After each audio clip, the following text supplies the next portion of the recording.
What's good, everybody? It's your man DL saying how y'all feeling out there. It is Wednesday, May 15th.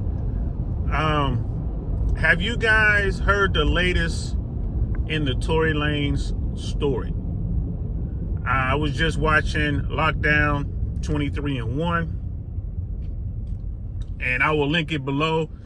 Apparently there was a press conference in LA that was talking about Tory Lanez's defense in his case. And it seems that there is a witness who came forward who has credible information as to what happened that night. I believe the man was the driver of the vehicle, or that had one, not Meg Thee Stallion, but the other woman. I think it was the other woman in the car. And the guy was under no legal obligation not to say anything. In other words, he didn't sign a non-disclosure or a privacy act or anything like that.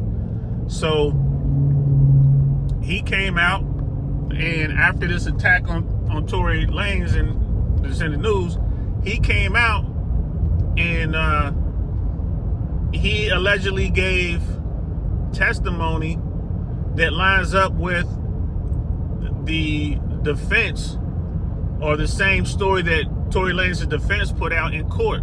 And his testimony lines up with other testimony was out there from people who won't have any ties to the folks involved.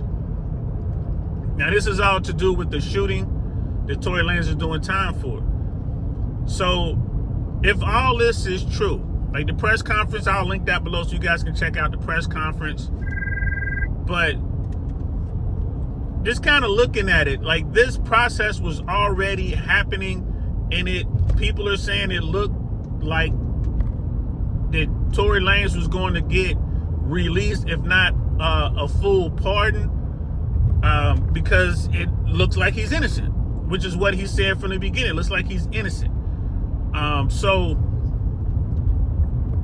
when you take this information along with what happened during his assault, the question becomes again, why? Why would this dude locked up in this, on this tier in the California prison system out there in Tehachapi, why would this dude hit Tory Lanez in such a vicious manner, right? And then you look at it like, was it vicious, or was it a guy doing his job?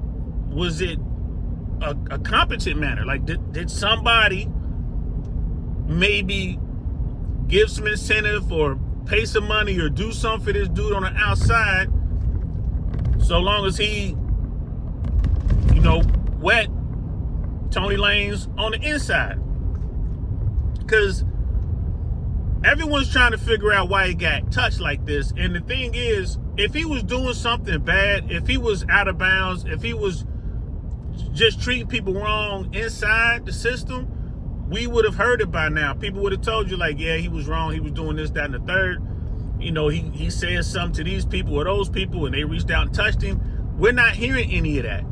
All we're hearing now is Tory Lanez's defense team saying, yeah, we think we have the evidence to get you out. We putting this appeal in. We were just waiting for the process to play out.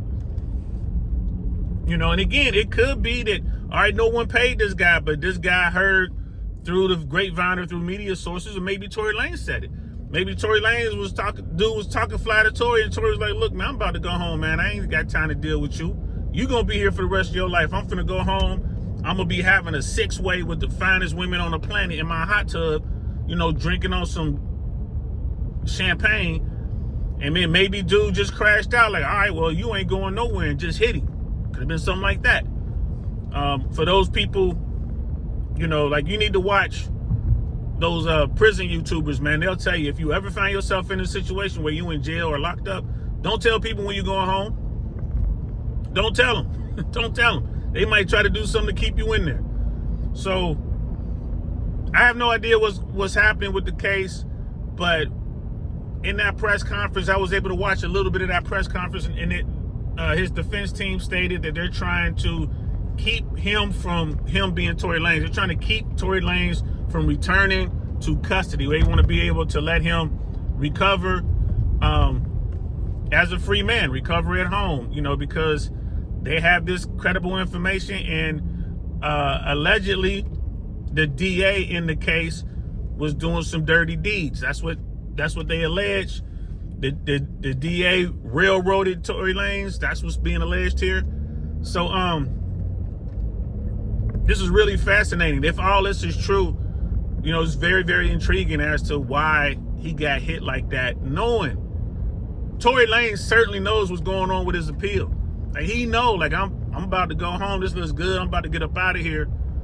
And he get hit like that, bro. And I'm telling you, bro, like, that was a vicious hit. Like, the guy that hit him knew what he was doing. You know, what was it, 14, maybe 17 times that he hit him, all in the back, collapsed both lungs, hit him in the head, hit him in the face. And, you know, just to keep it 100, Tory Lanez was supposed to survive that, man. And keep in mind, Tory Lanez is a small dude, man. He's like 5'1" or something like that. Which, again, he just doesn't strike me. I don't know anything about the dude, but just kind of looking at his persona online and looking at everything, he don't strike me as a tough dude. He's from Canada. Just came down here and made it big as a rapper. I mean, it doesn't seem to me that he was in the streets like that. That whole case, Buck, you know, it bothered me from the beginning, but I just assumed with a guy with that kind of money, with them resources, I just assumed he would get a team to be able to get him out of that. And it looks like that's what's going to happen. They lost the court case, but it looks like their appeal might be a good appeal. And he might be able to get out. Not just get out, but, you know, get a full pardon, get his whole record expunged. Because think about it. If they don't take this off his record, even when he gets out, he's going to get deported right away. And that's going to mess up his opportunity to make money. But he's going to come out. And if this is true, he's an innocent man. So his paperwork is going to reflect that. So he won't get deported. And then he's going to be able to go after those people legally that may be responsible for this, be it the state of California, or be it, you know, Meg Thee Stallion or the other lady, or anybody else who might be involved. So, bro, this is just crazy, man. So definitely check out the link. You know, check out Lockdown23and1. That's a really good show if you want to know what it's like to be in the system and do time and all that, and hear stories about people doing time. That's the channel to check it out. And let me know what you guys think. This is a crazy turn of events. You know, I hope that Tory Lanez beats this thing. I hope that he gets to clear his name, and I hope he gets out of jail. And I hope he has a speedy recovery. And the final thing is, if he was innocent, if he was set up, there's people that knew what happened, right? Meg Thee Stallion might be one of them. The other lady involved, they might have conspired to put him in prison and almost cost him his life. If that's true, right? If that is true, which I'm not saying it is, I'm just speculating here. But if that is true, should they be held accountable criminally, right? Should they have to answer for that? Let me know in the comments below, man. I'm Dale saying I'ma holler at y'all later. Believe all women? I believe facts. Peace.